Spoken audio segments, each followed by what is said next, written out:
Blessings in the name of the Lord Jesus. Welcome to Paraclet TV, making disciples through the power of the Holy Spirit. Paano po tayo magpipray?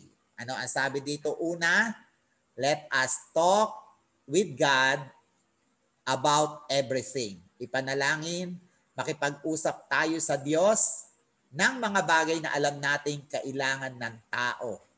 No, at patungkol sa pag-iibanghelyo, ipanalangin natin yung tao na ating pinapanalangin ng matagal na sila ay humanap sa Panginoon, ihanda ang kanilang mga puso. At sa ating pananalangin, syempre, ipinapanalangin natin ito sa pangalan ng ating Panginoong Hesus. Dahil ang Panginoong Hesus ay siyang tagapagligtas at kapag ipinapanalangin natin sila, tunay na aalalahanin sila ng ating Panginoon. Ikatlo, we have to believe and praise God dahil po sa mga taong ating ipinapanalangin. Na kapag ipinanalangin natin yung kaklase, Lord, dinadalain ko po aking kaklase, pag binahaginan ko ng salita ng Diyos, siya po ay kumilala sa iyo. Maniwala tayo at purihin natin ang Panginoon sa tugon niya na iligtas yung inyong kaklase. Yung kapitbahay dyan, ipanalangin natin, maniwala tayo na ang Diyos kumikilos sa kanila, purihin natin ang Diyos na ating mababahagi na sila ng magandang balita ng kaligtasan. Ikaapat, huwag tayong magsasawa. Let us be persistent. Tuloy, tuloy, tuloy. Huwag yung mataas ngayon, bukas mababa. Huwag yung nakalutang ngayon, bukas ay lubog na parang palitaw. O kaya ay parang wifi connection. Mataas ngayon, mamaya magpa-fluctuate sa ating Paraclet TV. Go, go, go, pray. Ibig sabihin niyan, tuloy, tuloy, tuloy. Hanggang hindi natin na ipapanalo ang taong ito, tuloy-tuloy natin siyang ipanalangin sa Panginoon. Be persistent. Ipakita natin sa Diyos na Lord, talagang kailangan ng taong ito ang makakilala sa Panginoon. Pwede tayo manalangin mag-isa, pwede rin tayo manalangin na sama-sama. No, in your prayer time, in your devotion, lagi kayo mag-pray mag-isa.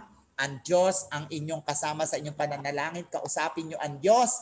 Huwag kayong titigil hanggang hindi ninyo nadidinig ang Diyos. Ang Diyos ay nakikipag-usap sa mga tao na nakikipag-usap sa Kanya. Yan ang prayer.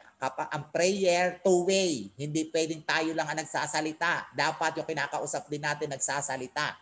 Ang Diyos ay buhay, may bibig siya, magsasalita siya. Hindi siya yung dati nating Diyos na nakadisplay sa pader. Na may bibig pero hindi nabubuka ang bibig. May tenga pero bingi. Ang Diyos natin may tenga, nakakarinig. Ang Diyos natin may bibig, nagsasalita. Amen? Kaya pag tayo ay nag-pray, naririnig ng Diyos. Pag tayo nag-pray, tumigil tayo sumandali, pakinggan natin kung ano ang sasabihin ng Diyos. Iyon ang tunay na prayer.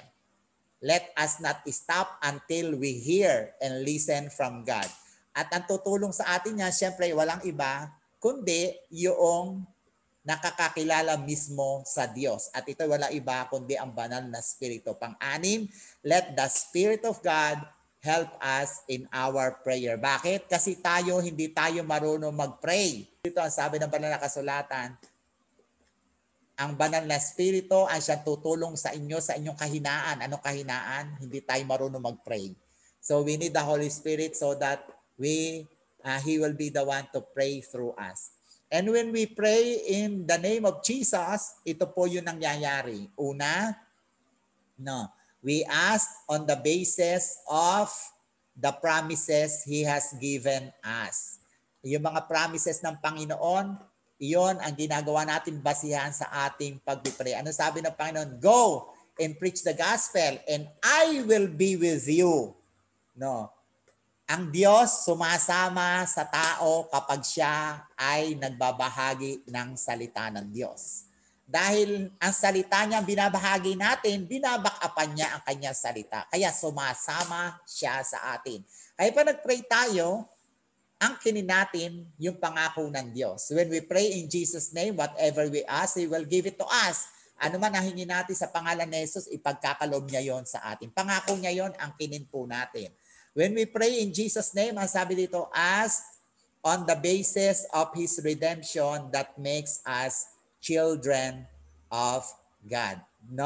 Alam po ninyo na makakilala tayo sa Panginoon, naging anak tayo ng Diyos. Dahil anak tayo ng Diyos, tayo tagapagmana na katulad ng Panginoon Kristo, dapat ay inaangkin natin yung mga pamana ng Panginoon. Pamana ng karunungan, pamana ng mga spiritual na mga gifts, ng fruits ng Espiritu, dapat atin itong tinatanggap. Pangako niya na mapapalad, magaganda ang mga paa ng humahayo at matatalino ang nakakapanalo ng kaluluwa. Hindi po matalino ang valedictorian. Hindi po matalino ang mga politiko. Wise are those who win souls. Matatalino ang mga nakakapanalo ng kaluluwa. As on the basis of the authority He possesses in heaven and on earth. Ang sabi ni Jesus, I will give you the keys of the kingdom of heaven. Whatsoever you bind on earth is already bound in heaven. Whatsoever you lose on earth will be lost in heaven. Amen. As in the basis of our goodness and what we deserve as Christians. No? Dahil tayo bilang mga mananampalataya ng Panginoon, ang Diyos, ang kabutihan niya ay pinakita niya sa atin, dapat din tayo magpakita ng kabutihan para sa iba upang sila ay tunay na makakilala sa ating Panginoon. As by always using the words in Jesus' name, because the name of Jesus is beautiful. The name of Jesus is wonderful. The name of Jesus is powerful. There is no other name given on earth, Acts 4:12, above on earth that is given to men, that they will be saved only in the name of Jesus. Amen, amen, amen. Ang pantang huli, devote yourselves to prayer, being watchful and thankful in the Lord. No, tayo bilang mga mananampalataya ng Panginoon na nagpapagamit sa Kanya sa paghahanap ng kaluluwa, magkaroon tayo lagi ng panahon sa pananalangin. Mag-schedule kayo ng prayer time ninyo for the souls. Pwedeng 15 minutes, pwedeng 30 minutes. Kung marami pa kayong time, gawin ninyo 1 hour, nasa sa inyo na. No, schedule and praying for the souls. Yung laman ng puso ninyo ay inyong lagi ipanalangin hanggang sa panahon na mabahagi na sila ng salita ng Diyos. Share Jesus. Subscribe, share Paraclet TV. Go, go, go.